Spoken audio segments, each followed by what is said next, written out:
Joe Biden has ignored the desperate pleas of Europeans and refused to lift a travel ban that prevents most people from traveling to the U.S. Much to the dismay of European governments, Washington has given little indication on when it might reverse rules banning travel from the European Union's Schengen-free travel zone. Speaking at a news conference with German Chancellor Angela Merkel last week, President Biden said work was ongoing on what travel restrictions for Europe could be lifted. He said that internal talks over the issue are in process now, and expects a decision within the next several days. What is likely to happen? The U.S. has largely lifted all of its internal restrictions to curb the spread of coronavirus but has maintained draconian rules for international travel. This has sparked fury in EU diplomatic circles, with many national ministers over the weekend boasting that the bloc's vaccines rollout is now ahead of the U.S. scheme.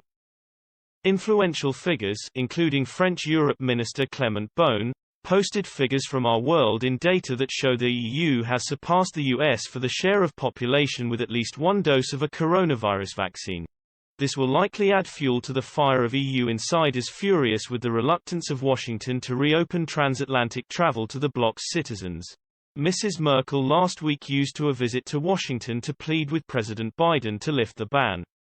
European visits to the US in May were still 95% below pre-pandemic levels in the same month in 2019, according to the US Travel Association. One diplomat told the Bloomberg news agency that anger is rising with the US because EU nations have eased restrictions on American travelers. One European official said the US travel ban was not supported by science.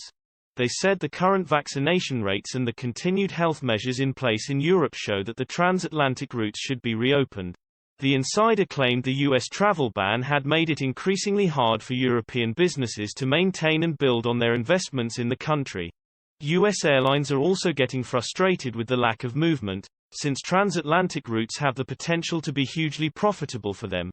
Delta Airlines CEO Ed Bastian last week said, "We've been lobbying for a number of months to open corridors between the US and UK and Europe and the US."